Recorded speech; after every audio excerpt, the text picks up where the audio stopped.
Subscribe कीजिए royal teacher को education संबंधी न्यूज़ तुरंत पाने के लिए।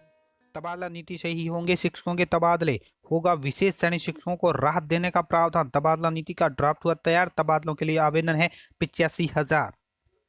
जी हाँ साथियों, जैसा कि आप सभी जानते हैं कि राजस्थान के जो शिक्षा मंत्री है बी.डी. कल्ला, उनकी ओर से एक और बड़ा बयान आया है जिनमें उन्होंने बताया है कि राज्य में जो तबादले होंगे वो सिर्फ और सिर्फ तबादला नीति से ही तबादले होंगे। तबादला नीति का ड्राफ्ट है वो लगभग तैयार हो चुका है। 85,000 से अधिक आवेदन आए हैं और इस तबादला नीति में विशेष श्रेणी के शिक्षकों को है वो राहत देने का प्रावधान रखा गया है। अब विशेष योग्य जन श्रेणी कौन कौन सी है वो भी आपको बताएंगे। इस तबादला नीति में विभिन्न राज्यों के जो तबादला नीति आग पहले बनी हुई है उसका अध्ययन किया गया है।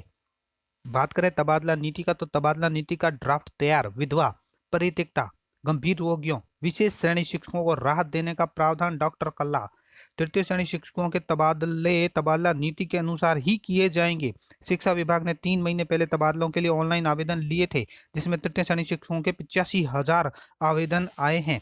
शिक्षा मंत्री बी.डी. कल्ला ने कहा है तृतीय श्रेणी अध्यापकों के तबादले अब तबादला नीति बनाकर ही करेंगे। तबादला नीति बनाना सरकार की प्राथमिकता है। तबादलों के लिए सरल और सटीक तबादला नीति बनाई जा रही है। इनका कहने का अर्थ यह है कि तबादले की जो नीति बनाई जाएगी वो बिल्कुल सरल और सटीक होगी। सरकार की पहली प्राथमिकता यही है कि तबादला नीति बनाई जाए और उसी के अनुसार तबादले किए जाए। डॉक्टर कल्ला ने कहा विधवा, परित्यक्ता, गंभीर रोगियों, विशेष श्रेणी शिक्षकों, सेवानिवृत्ति में 1 वर्ष से कम समय रहने वाले शिक्षकों में को तबादला नीति में राहत देंगे।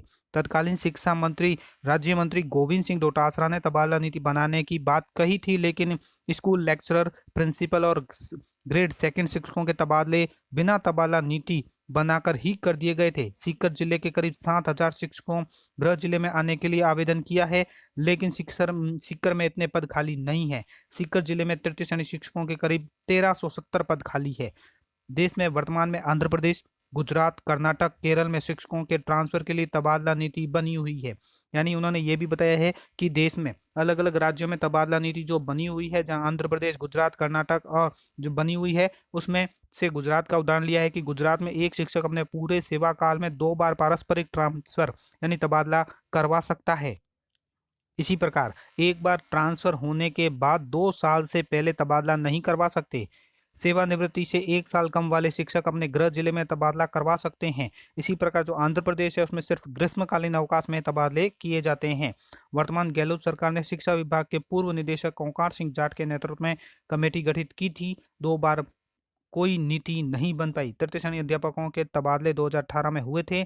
उस समय तबादलों का दौर जारी था, लेकिन आचार संहिता से तबादले रोक दिए गए थे और अब जो ट्रांसफर होने हैं वो तबादला नीति से ही ट्रांसफर होंगे।